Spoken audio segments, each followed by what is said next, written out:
Leo's thin, veiny hands moved with a delicacy that age hadn't managed to steal.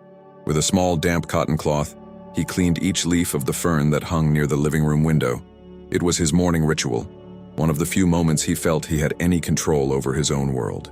The morning sun streamed in softly, illuminating dust particles in the air and warming his wrinkled face. He focused on the plant's vibrant green, the texture of the leaves, trying to absorb that small spark of life. It was a good silence, a silence that belonged to him, but he knew it wouldn't last long. He could already feel the peace slipping away, like sand through his fingers. "Dad, messing with that plant again? The floor gets all wet, and you know you could slip." The voice of Jonas, his son, came from the hallway. The intonation was one of concern, but Leo knew well the undercurrent of impatience beneath it. Jonas appeared in the living room, already dressed to leave, adjusting the collar of his shirt. He was a man in his 40s, with a well-kept appearance that contrasted with his father's simple, worn clothes.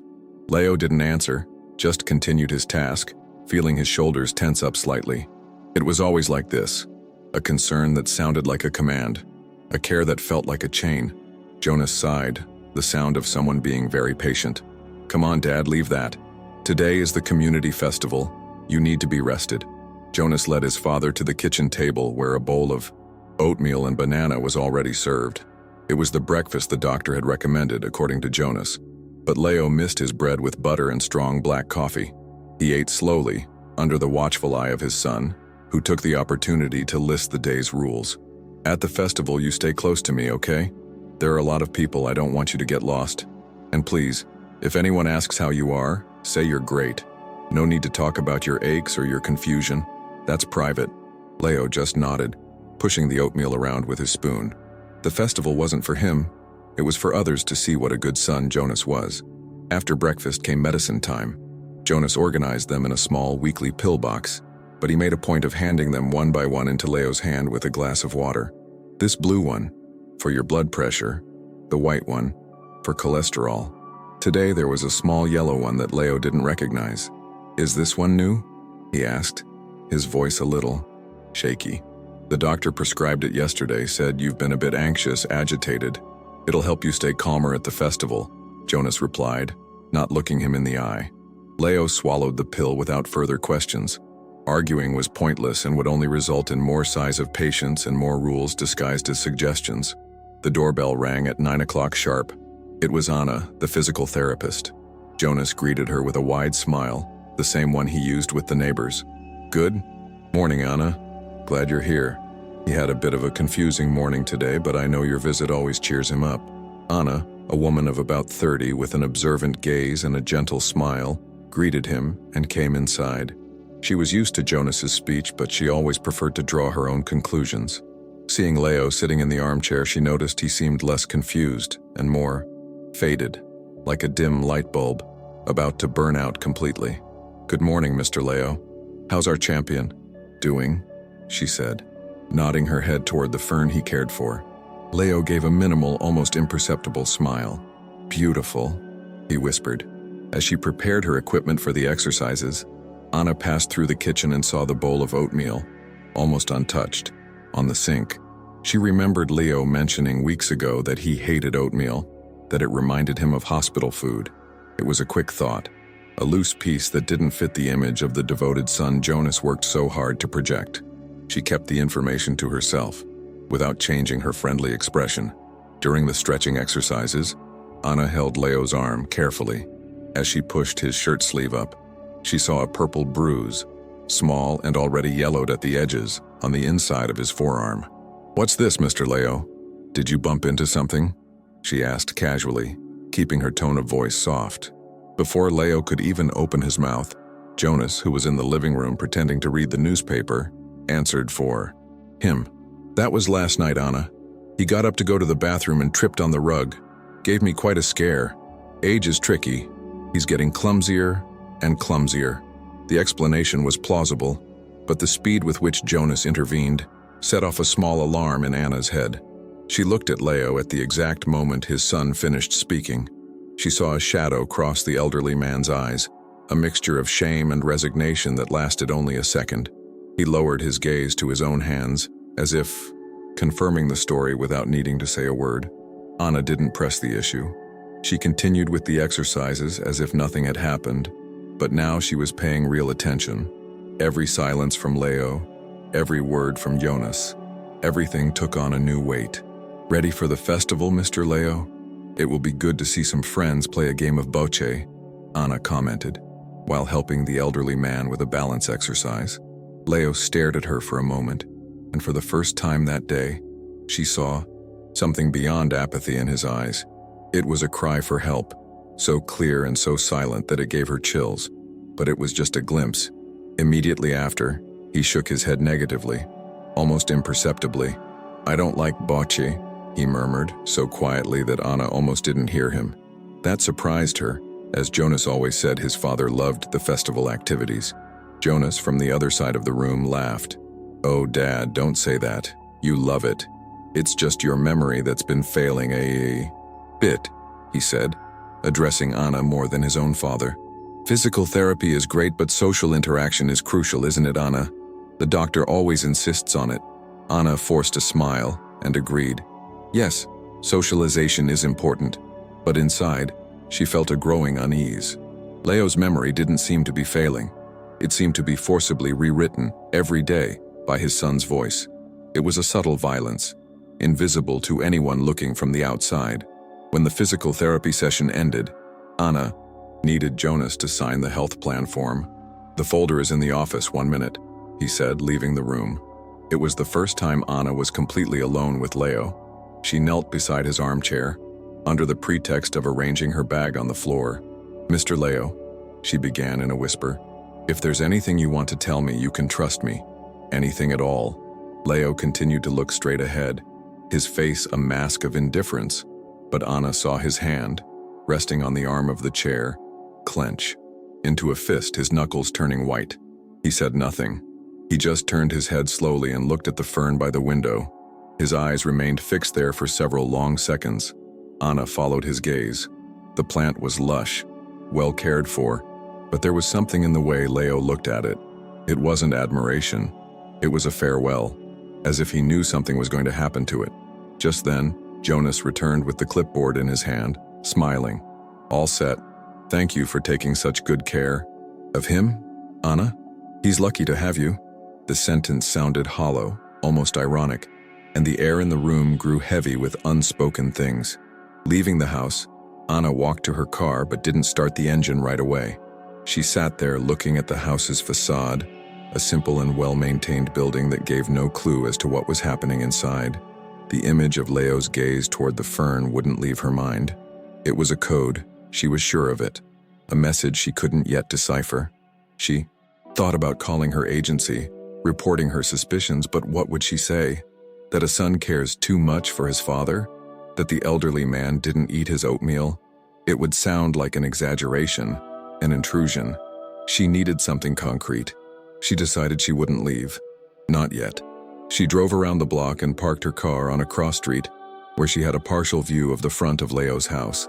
It felt wrong, like she was invading their privacy, but a stronger instinct told her she needed to stay.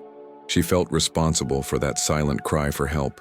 She remembered the yellow pill Leo had mentioned, the new medicine for anxiety. Perhaps that was the reason for his apathy. A forced calm, imposed so he wouldn't cause trouble at the community festival. From inside her car, Anna saw Jonas leave the house with a black trash bag. He took it to the curb, and on his way back, paused for a moment to look at Leo's fern, which was hanging on the front porch. Jonas stared at it, with an expression of contempt, something Anna had never seen on his face. Then he went inside and returned with a pair of gardening shears. Without hesitation, he began to cut the longest, most beautiful leaves of the plant, the green pieces falling lifelessly to the ground. He wasn't pruning, he was mutilating. It was an act of pure malice, calculated to hurt Leo in the one place where he still found joy. Anna felt her stomach turn. She grabbed her phone and with trembling hands started recording. The image wasn't perfect because of the distance and the branches of a tree, but it was clear enough to show Jonas destroying his father's plant. He cut a few more leaves, looked around to make sure no one was watching, and satisfied went back inside, leaving the remains of the plant scattered on the porch. Anna stopped recording. Now she had proof. It wasn't a suspicion. It wasn't an exaggeration. It was a deliberate act of cruelty, the missing piece to understand everything. About an hour later, the front door opened again. Jonas came out first, holding Leo by the arm with a firmness that seemed more like restraint than support. Leo was dressed in clothes that were clearly not his own, a button-up shirt that was too large and dress pants that seemed to swallow him. He walked slowly, his head down, his body stooped. As he passed the porch, his gaze fell upon the mutilated fern, its severed leaves on the ground. Anna, from her observation post, saw the elderly man's body stiffen. He stopped for a second, and even from a distance she could feel the wave of pain that hit him. Jonas pulled his father's arm with forced gentleness. "Come on, Dad. We're late." He made no comment about the plant, acting as if nothing had happened, as if the leaves on the ground were invisible. Leo didn't react, didn't protest. He just let himself be led to his son's car, the last remnant of fight seeming to have drained from his body. Anna watched the car drive away toward the center of town, where the community festival was taking place. She knew she couldn't let them go alone. She started her own car and followed them, the video of the gardening shears saved on her phone like a weapon. The community festival was taking place in a park in the center of town. There were food stalls, live music, and many families chatting animatedly. Anna parked at a safe distance and watched Jonas guide Leo across the lawn. The son smiled at everyone, waved to acquaintances, and squeezed his father's arm as if he were showing off a trophy. "Look who I brought, our bocce champion," he would say loudly for anyone to hear. People responded kindly, praising Jonas for being such a dedicated son. "Mr. Leo is so lucky," said an elderly woman. "A golden son." Leo remained silent, a ghost in the middle of the celebration. His gaze was lost, empty. He sat where Jonas told him to, accepted the cup of juice Jonas handed him, and nodded affirmatively when Jonas answered questions for him. Anna, watching from afar, felt a mixture of anger and sadness. The scene was perfectly staged. Jonas was the hero, and Leo, the frail, confused old man who needed constant care. No one there could see the cracks in the facade, the cruelty hiding behind the perfect son's smile. Anna knew she had to act, but she couldn't just confront Jonas in the middle of the crowd. It would be her word against his, and everyone there had already chosen a side. She needed an ally, someone who knew the family, someone who could see beyond the performance. She circled the festival looking for a familiar face. She remembered Leo mentioning a sister, Marta, who lived in the next town, but rarely visited because, according to Jonas, she gets him too agitated. Perhaps it was time to make a call. She took out her phone and searched for the name in the emergency contact list her agency provided. As she searched for the number, her gaze was drawn to a group conversation near the bocce court. Jonas was at the center, gesturing and laughing. Leo was sitting on a bench a little way off, alone. A neighbor, Mrs. Elvira, approached the elderly man with a plate of cake. Anna watched the scene carefully. Mrs. Elvira said something to Leo, who just shook his head. Jonas noticed the interaction, interrupted his story, and went over to them. With a smile, he took the plate from the neighbor's hand. "Thank you, Elvira, but the doctor cut him off sugar. Total control, you know how it is." He didn't even ask if his father wanted it. Anna decided to approach, using the neighbor as a bridge. "Mrs. Elvira, so good to see you here," she said with a friendly smile. The old woman recognized her immediately. "Anna, dear, Leo's physical therapist. Such a wonderful job you do. It's a shame he's so quiet these days, isn't it? He used to be the king of conversation here at the park." Anna seized the opportunity. "I know.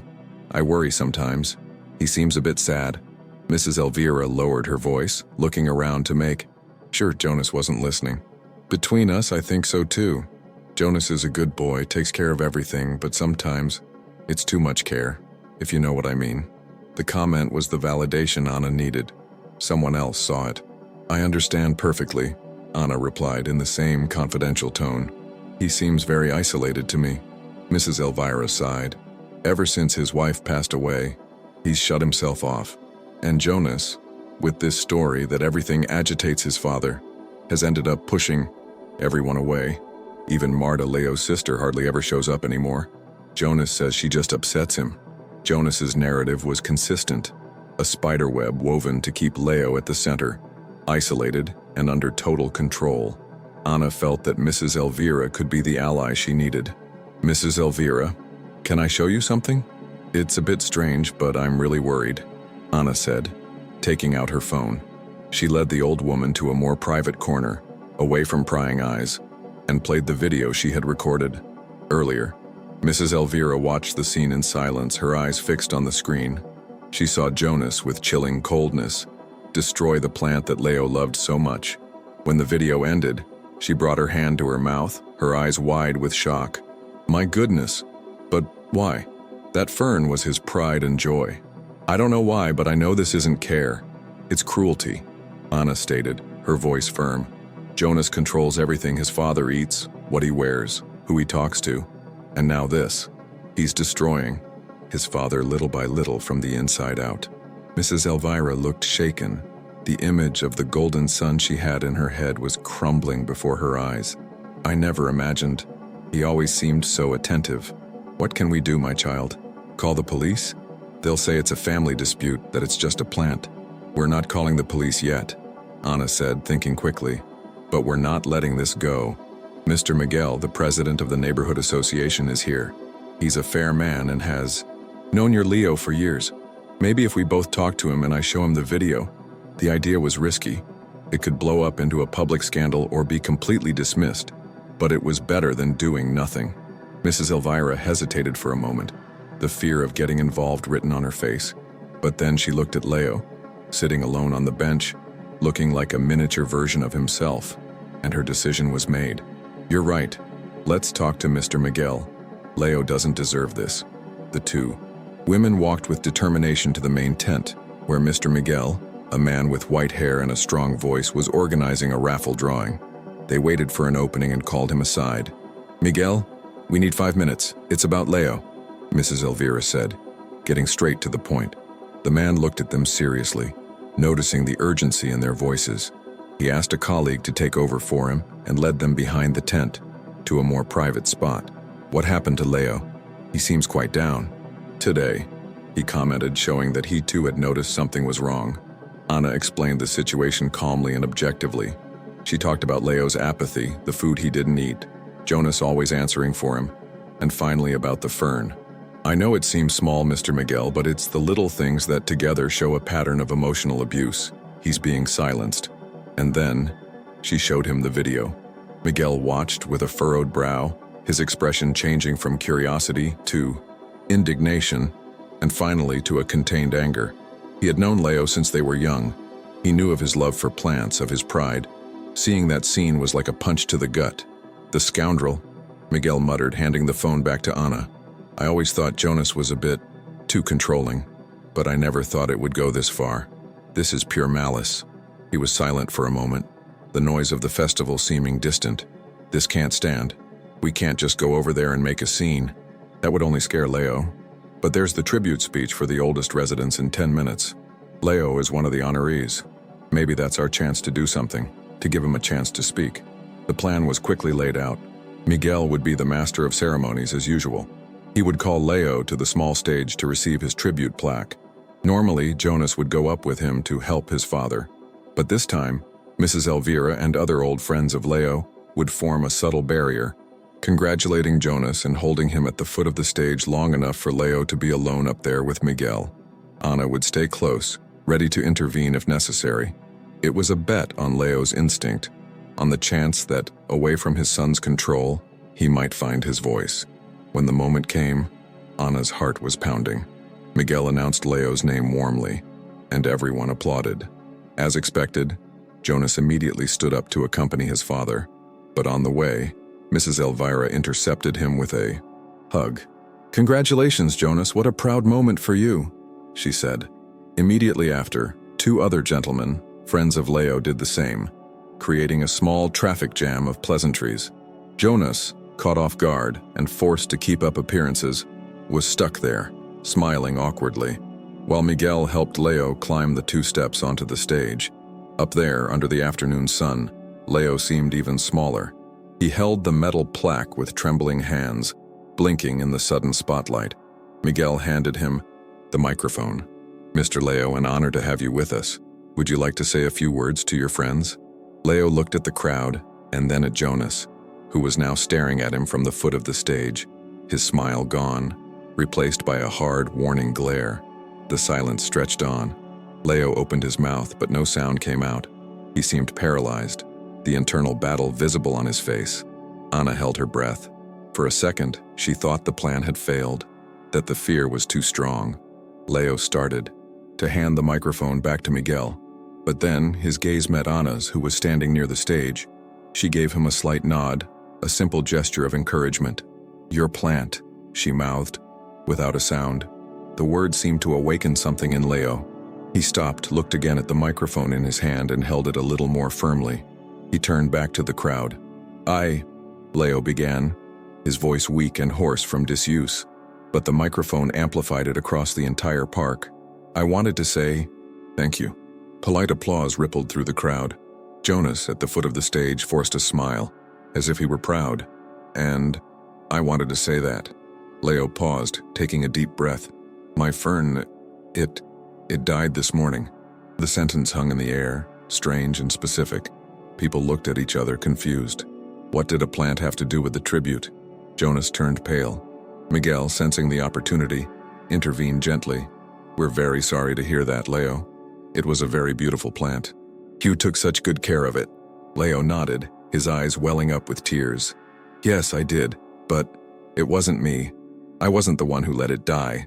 The second sentence was firmer. The confusion in the audience gave way to a tense silence. All eyes turned from Leo to Jonas, who was now frozen, his good son mask shattering into 1,000 pieces. The accusation wasn't direct, but it was as clear as daylight. "What do you mean, Dad? What are you talking about?" Jonas said, his voice too loud, trying to regain control. "You must be confusing things." He tried to get on stage, but Miguel placed a firm hand on his shoulder, stopping him. "Let your father finish, Jonas." Miguel's gesture, as a respected community leader, was a clear signal to everyone. Something was very wrong here. Leo looked at his son, and for the first time that day, there was no fear in his eyes. There was a deep sadness and a spark of defiance. "I'm not confusing anything," Leo said, his voice gaining strength. "I don't eat oatmeal. I don't like bocce, and I didn't trip on the rug." Each sentence was a stone thrown at the image Jonas had built. "And the yellow pill, it doesn't make me calm. It makes me distant." At that moment, Anna took a step forward, near the stage, holding her phone. She said nothing, but her gaze met Jonas's. He saw the device in her hand and understood everything. He knew that she knew. Panic washed over his face. The crowd was deathly silent. No one was smiling anymore. The praises for the golden sun now seemed absurd. Jonas looked around, seeing the faces of neighbors and friends once friendly, now filled with doubt and suspicion. He was exposed. His performance had come to an end. He tried to stammer an excuse, something about his father's confusion, about stress, but the words wouldn't come out. He was like an actor who had forgotten his lines in the middle of his most important play. The makeshift stage in the park had become a courtroom. Leo, still holding the microphone, delivered the final blow, not with anger, but with genuine pain. A son doesn't do that. He doesn't cut the leaves of the only thing that still gave me joy. He doesn't hide me from the world." He lowered the microphone, exhausted, but with a newfound dignity. Miguel put an arm around Leo's shoulders in a gesture of support and protection. Mrs. Elvira climbed onto the stage and hugged her old friend, who began to cry silently. The community's verdict had been delivered without words, but definitively. Jonas didn't wait any longer. Humiliated, he pushed his way through the people who moved away as if he had a contagious disease and walked quickly out of the park. No one followed him. No one defended him.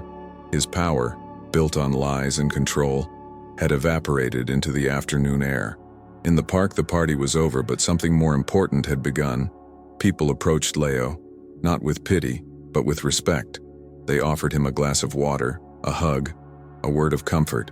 It was a collective apology for not having seen it sooner. Anna approached Miguel. "I have the video, and I think it would be good to call his sister, Marta, and maybe social services," she said, her voice calm. Miguel agreed. Yes, you do that. Elvira and I will take Leo to my house. He's not going back to that place tonight." The relief on Leo's face upon hearing that was immense. He looked as if a 100-kilo weight had been lifted from his shoulders. For the first time in a long time, he wasn't receiving an order. He was receiving an offer of shelter, a gesture of true friendship. As they walked out of the park, away from the stage and the stairs, Leo stopped and turned to Anna. He took her hand in both of his trembling ones. "Thank you," he said. The word was simple, but it carried the weight of years of silence. "You were the brave one, Mr. Leo. You found your voice." He gave a small smile, the first genuine smile she had seen on his face. "I think it was just waiting for someone who wanted to listen." They continued walking, Leo leaning on Miguel and Elvira, a small group of people who had chosen not to be silent. That night, at Miguel's house, the phone rang. It was Marta, Leo's sister. Anna had managed to speak with her and explain everything. Marta's voice on the phone was a mixture of fury and guilt. "I knew it. I felt something was wrong with Jonas, but he always told me I just made things worse, that I agitated him. I believed him. I feel like an idiot for staying away." Anna reassured her, saying that the important thing was that now she knew the truth and that her brother needed her. Marta promised to be on the first bus the next morning. Leo slept in a guest room at Miguel's house. Before going to bed, he stood for a while at the window, looking out at the garden. It wasn't his garden, it didn't have his fern, but they were living, free plants. He took a deep breath, the air seeming cleaner, easier to draw into his lungs. There was no one watching him, no one controlling his breathing. He thought about the day he'd had. It began with silent loneliness in front of a plant, and ended with his voice echoing across a crowded park. It felt like a lifetime had passed in those few hours. Anna, before going home, drove past Leo's house. It was dark, silent. Jonas's car wasn't there. She wondered what would become of him, but the thought didn't last long. Her concern was with the man she had helped to free. She thought about how things could have been different. If she had ignored her instinct, if Mrs. Elvira hadn't believed her, if Miguel hadn't acted. The change didn't happen because of one great heroic act, but because of a chain of small braveries, of ordinary people who decided to do the right thing. The next morning, Anna paid Leo a visit at Miguel's house. She found him sitting on the back porch, a cup of strong black coffee in his hand, and a piece of bread and butter on his plate. He was talking with Marta, his sister, who had arrived early. The two were laughing about some old memory.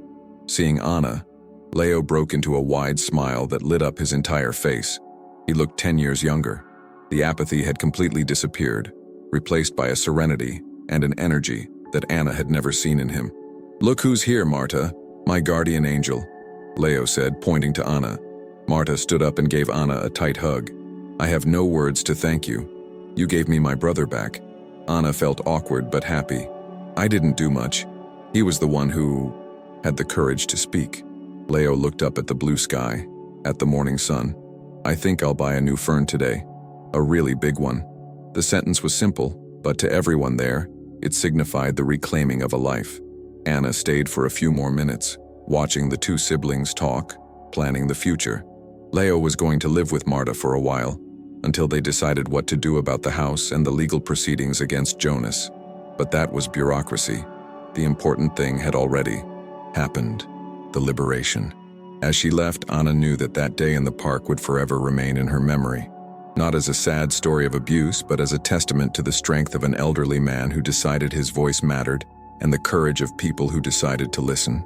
That day had begun with a man and his plant, in an imposed silence, and it ended with the same man, surrounded by affection, planning a new beginning.